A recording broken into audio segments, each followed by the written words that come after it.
Welcome back to my channel, and if you're new here, my name is Sylvia and I make videos on planning with occasional review. Today is day 3.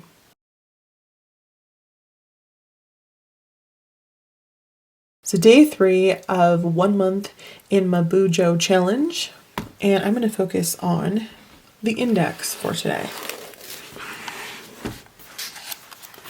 I currently went back and watched Olive Ryder Carroll, the creator of the bullet journal systems videos here on YouTube, and I think I left a link down below in the description if you want to check those out. So he mentions the index, and he mentioned having people being concerned that they would lose like projects within their bullet journal. Like it was difficult to find them with the index because you have to kind of read or scan over every single line. So what he recommends is that you can take your index. I currently have 3 pages, 1, 2, 3 for my index. And he says that you can, go ahead and name one for whatever project that you're looking to do. For me, it's just my writing in general. I just kind of want it all in one place. So now I have an index page just for writing right here. So I know that when I'm scanning this, everything I'm scanning is writing, as opposed to, I don't know, monthlies, weeklies, dailies, if I decide to log those, and collections, just random collections. I really like this idea and I thought I would try it out. So I put writing projects for 2021 here. I'm going to continue to use my key. So for instance, if I have an essay, I think I'm going to go ahead and keep either the first or second line free so that I can use my signifier for essay. So that way, once I write down that I wrote an essay about trees, I don't know, I can go ahead and put an E here, and at a glance, I can see what's an essay and what's not, because that's even a faster way for me to find things within my index, especially if I'm looking for a specific essay or short story. I can just look for E or S. So that is something that I plan on doing. I hope that will be helpful to you. And of course, if you're not a writer, you can change this project to whatever. So it doesn't have to be something that you see as a hobby. Maybe it's something you need to get done, like housework. Like maybe you need to replace all of the windows in your house, or you need to refinish the floors, and you decide that this summer you're going to be working on just renovating your house, something like that. Or even, getting married. I don't know what people do. Like that's such a strange thing, right? Getting married. It is during COVID. I think that would be heartbreaking, but people got to keep trucking. Anyway, so here I went ahead and I already put in everything in the front and then everything in the back. I know some people don't mind taking these back pages where my collections, index, and key are going to be, and putting them right here and just going ahead and having it out of order. But I kind of like order, you guys, so I'm going to try really hard to have order.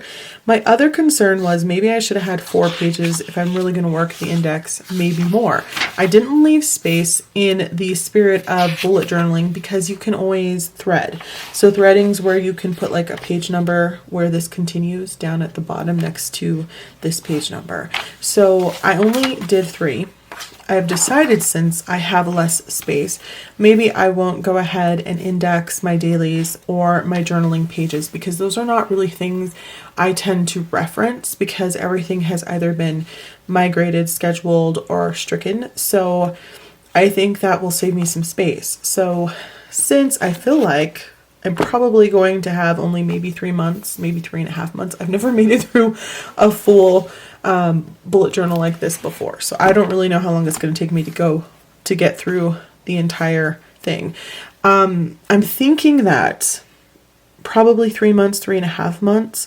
So that means having 3 cover pages, 3 monthly spreads, and then any of the weekly spreads I choose to do if I choose to do them. So that should give me plenty of space without having to worry about adding another index page. This is just me thinking ahead. Certainly, if you want to index every single thing, including your dailies, which again, I'm not going to really refer to them, you do you, but I think that 2 pages should be significant.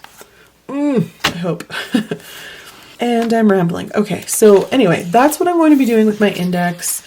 Over here, you can see that I did leave 2 columns right here. So again, if this was something I needed to color code later on, because I'm still thinking about possibly adding some color, I can go ahead and do that. Of course, with my writing, I don't need to use color if I don't want to because I have these signifiers. So that's something also you can do if you want to be more minimalistic and you have to go place to place. Like for instance, I'm at home the majority of the time, so I'm fine with using color and a bunch of different pens because I'm not really technically carrying them anywhere. They're all on my desk. But if you have to go to work and you have to go to other places, if you're in school, something like that, and you want to minimize the amount of things you have to carry with you, I do recommend using signifiers as opposed to color coding because this can just let you know at a glance as well what everything is. All right, so let's go ahead and look at my monthly spread. So today I have my COVID shot, at 10 a.m. And that's going to be an experience, I'm sure. I already know that. I did go ahead and I added an R with double underlining for reflection. So on Sundays, I want to remember to reflect on my week. And there is a good reason for that other than, other people have said it's useful. Let's go to the dailies.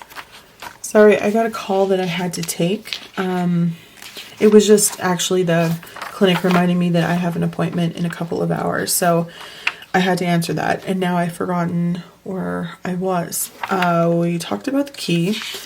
And the next thing I wanted to talk about I think is my dailies. Okay, so here on my dailies, you can see that yesterday I didn't mark off these 3 things. A couple of these things I forwarded from yesterday and I just need to get them done. And sometimes it helps me to keep forwarding things until I do them because if I see that I've forwarded them many times, then I'm like, okay, you really need to get this done. If it's something I continuously forward, I put it back on the monthly so that I can schedule it for another time and I can just see that sometime this month, maybe it's not that serious, it just needs to get done.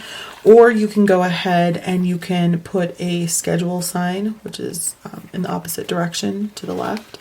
And you can come back here to your future log and you can go ahead and schedule it for a later date. These are things that need to get done especially this week. So I'm just going to keep forwarding them and try to get them done. The other thing I wanted to talk about is reflection. So people are always talking about reflection at the end of the week, the month, the quarter, however many times you want to do it is up to you. So I went ahead and I wrote down reflection and I put it on every single Sunday of the month. So I will remember at the end of the week, and the end of the week for me is on a Sunday. I know some people it's a Monday. You do you. That I will remember to do a reflection. So instead of migrating these and writing them again, since this header is going to start on the same day, I feel like I can see that they're open. And if I don't catch it at the end of this day and do them, I can always catch it in my reflection on Sunday. Does that make sense? Because I'm a lazy planner and I don't want to have to write these. So another thing I ended up doing to help with this, and I've never tried this before, is that I wrote 3 on every single one of these tasks because today is March the 3rd. And that'll just let me know that if I do end up getting these done, I know that I did them on the 3rd and not the 2nd. And then I feel like I don't have to rewrite them. Does that make sense? I don't know what you guys do. Let me know down below. I just don't think it's that serious. So I'm going to try this out and hopefully get them done today and hopefully report back tomorrow. If I go ahead and skip, because remember in between these, this is my journaling pages. And I did remember to mark right here that the journaling for this day is on page 11. I'm going to start my dailies continuing on page 12. So it'll go from 9 to 12. I'm no longer going to be looking at this spread. So again, reflections on Sunday so that if I don't do them, I will remember to look back and then I can either schedule them for Sunday, put them back on the monthly so that at some point in the month they'll get done, or put them over in my future log. Okay, I spent enough time rambling. I know y'all got it, but I'm just like, it's early here. Anyway, so I'm going to do the header and I'm going to fill this out quickly and come back.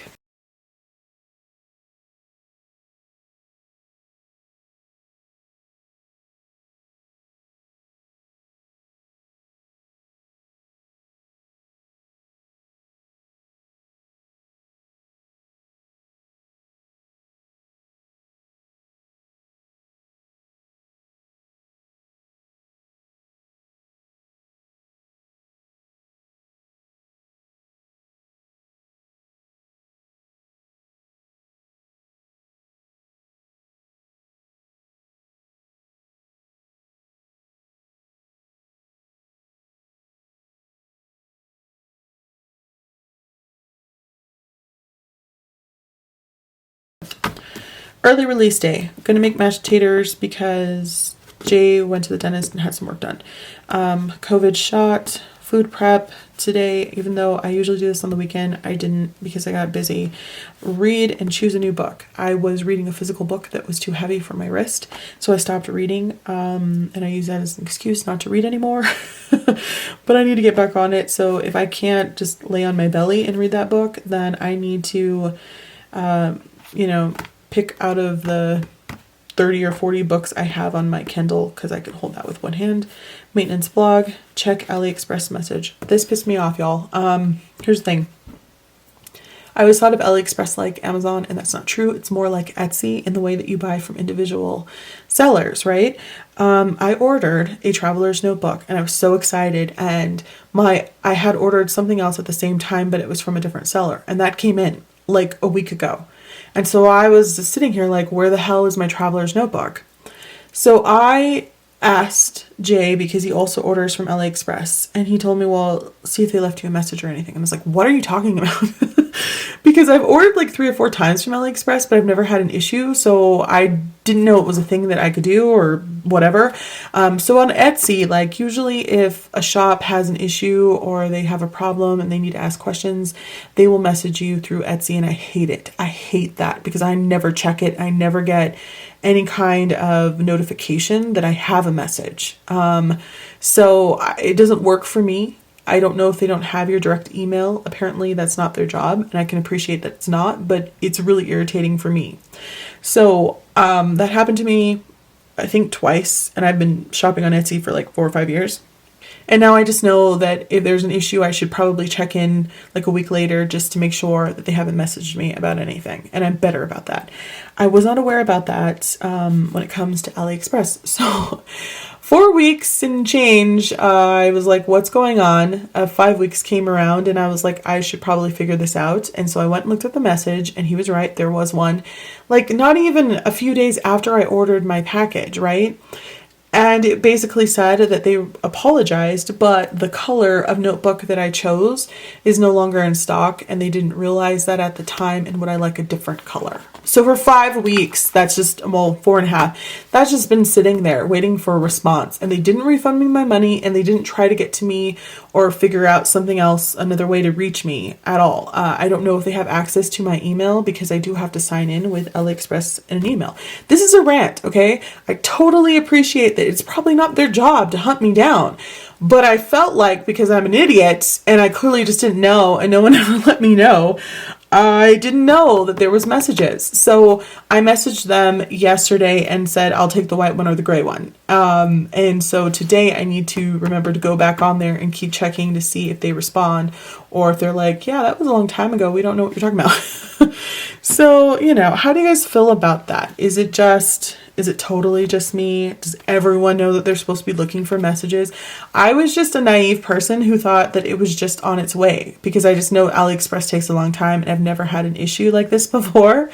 So that's probably on me. Anyway, upload day 1 and publish that today on YouTube, and then make the thumbnails from 1 through 7 on Canva. So I have gone ahead and scheduled out what I want, like a mini focus for each day, just to help keeping me from doing things like this, rambling.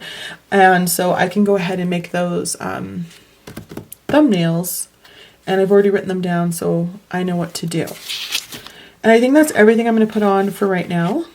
And I'm going to come back tomorrow on the 4th with a new focus and hopefully a new attitude about AliExpress. I don't know. I hope they messaged me back. I really wanted that traveler's notebook. All right, so don't forget to like, comment, and subscribe. I hope that this was helpful. Thanks for watching, and I'll talk to you soon. Bye.